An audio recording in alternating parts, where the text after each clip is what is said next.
Supreme court ಅಂಗಳದಲ್ಲಿ ನಟ ದರ್ಶನ್ ಭವಿಷ್ಯ. ಚಿತ್ರದುರ್ಗದ ರೇಣುಕಾಸ್ವಾಮಿ ಕೊಲೆ ಪ್ರಕರಣ ಜಾಮೀನು ರದ್ದು ಮಾಡುವಂತೆ ಪೊಲೀಸರಿಂದ ಅರ್ಜಿ.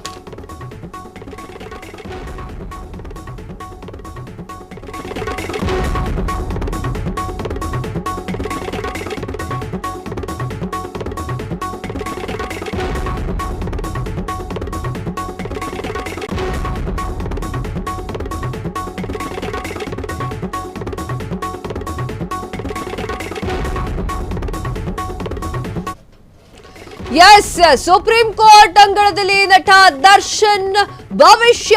ಚಿತ್ರದುರ್ಗದ ರೇಣುಕಾಸ್ವಾಮಿ ಕೊಲೆ ಪ್ರಕರಣ ಜಾಮೀನು ರದ್ದು ಮಾಡುವಂತೆ ಪೊಲೀಸರಿಂದ ಅರ್ಜಿ. ಜಾಮೀನು ರದ್ದಾದ್ರೆ ಮತ್ತೆ ಜೈಲಿಗೆ ಹೋಗ್ತಾರಾ ದಚ್ಚು? ದರ್ಶನ್ ಮತ್ತು ಇತರೆ ಆರೋಪಿಗಳಿಗೆ ನೀಡಿದ್ದಂತಹ ಜಾಮೀನನ್ನ ಪ್ರಶ್ನೆ ಮಾಡಿ ಅರ್ಜಿ. ಮತ್ತಷ್ಟು ದಾಖಲೆ ಸಲ್ಲಿಸಿರುವಂತಹ ಬೆಂಗಳೂರಿನ ಪೊಲೀಸರು. ಸುಪ್ರೀಂ ಕೋರ್ಟ್ ದ್ವಿಸದಸ್ಯ ಪೀಠದಲ್ಲಿ ನಡೆಯಲಿರುವಂತಹ ವಿಚಾರಣೆ. ನ್ಯಾಯಮೂರ್ತಿ ಪರ್ಧಿವಾಲ್, ನ್ಯಾಯಮೂರ್ತಿ ಮಹದೇವನ್ ಪೀಠದಲ್ಲಿ ಒಂದು ವಿಚಾರಣೆ. ರೇಣುಕಾಸ್ವಾಮಿ ಹತ್ಯೆ ಪ್ರಕರಣಕ್ಕೆ ಸಂಬಂಧಪಟ್ಟಂತೆ ಡಿವೋರ್ಸ್ ದರ್ಶನ್ ಭವಿಷ್ಯ ಎಂದು ನಿರ್ಧಾರವಾಗಲಿದೆ. ದರ್ಶನ್ಗೆ ಸುಪ್ರೀಂ ಕೋರ್ಟ್ ಏನ್ ಹೇಳುತ್ತೆ ಅನ್ನೋದು ಇವತ್ತು ಗೊತ್ತಾಗಲಿದೆ. ಚಿತ್ರದುರ್ಗದ ರೇಣುಕಾಸ್ವಾಮಿ ಕೊಲೆ ಕೇಸ್ನಲ್ಲಿ ಸಂಬಂಧಪಟ್ಟಂತೆ ಚಾಲೆಂಜಿಂಗ್ ಸ್ಟಾರ್ ದರ್ಶನ್, ಸ್ಯಾಂಡಲ್ವುಡ್ನ ನಟ, ಅವರಿಗೆ ಜಾಮೀನಿನ ಮೇಲೆ ಹೊರಗೆ ಕೂಡ ಇದ್ದಾರೆ. ಚಿತ್ರದುರ್ಗ ರೇಣುಕಾಸ್ವಾಮಿ ಕೇಸ್ ವಿಚಾರದಲ್ಲಿ ದರ್ಶನ್ ರೆಗ್ಯುಲರ್ ಆಗಿ ಬೇಲನ್ನ ಪಡೆದು ಹೊರಗೆ ಬಂದಿದ್ರು. ಸುಪ್ರೀಂ ಕೋರ್ಟ್ ನಲ್ಲಿ ದರ್ಶನ್ ಸೇರಿ 7 ಮಂದಿಯ ಭವಿಷ್ಯ ನಿರ್ಧಾರವಾಗಲಿದೆ. ಹೌದು, ಇವತ್ತು ಸುಪ್ರೀಂ ಕೋರ್ಟ್ ನಲ್ಲಿ ಅರ್ಜಿ ವಿಚಾರಣೆ ನಡೆಯಲಿದೆ. ದರ್ಶನ್ ಜಾಮೀನು ರದ್ದನ್ನ ಕೋರಿದಂತಹ ಅರ್ಜಿ ವಿಚಾರಣೆ ನಡೆಯಲಿದ್ದು, ಇವತ್ತು ವಿಚಾರಣೆ ಪ್ರಾರಂಭಕ್ಕೂ ಮುನ್ನವೇ ಆರೋಪಿ ಪರ ವಕೀಲರಿಂದ ಆಕ್ಷೇಪಣೆ ಸಲ್ಲಿಕೆಯಾಗಲಿದೆ.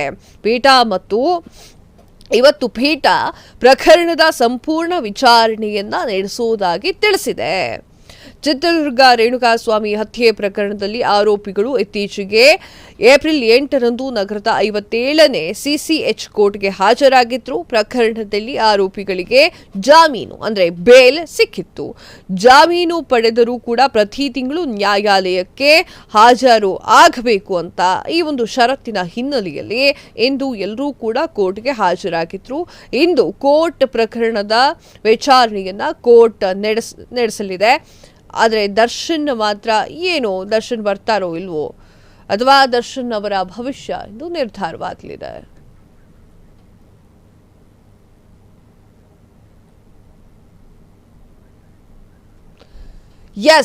ನಟ ದರ್ಶನ್ ಅವರ ಭವಿಷ್ಯ ಇವತ್ತು ನಿರ್ಧಾರವಾಗಲಿದೆ.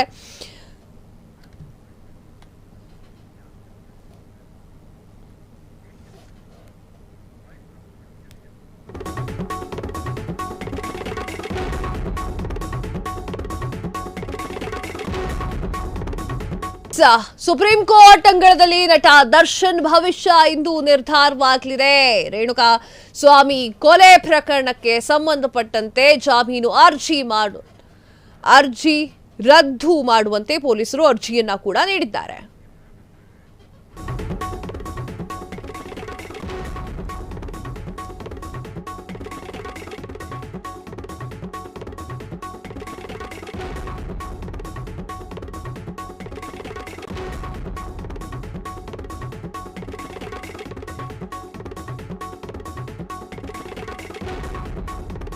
ಮತ್ತು ಇತರೆ ಆರೋಪಿಗಳಿಗೆ ನೀಡಿದಂತಹ ಜಾಮೀನನ್ನ ಪ್ರಶ್ನಿಸಿ ಅರ್ಜಿಯನ್ನ ನೀಡಲಾಗಿದೆ.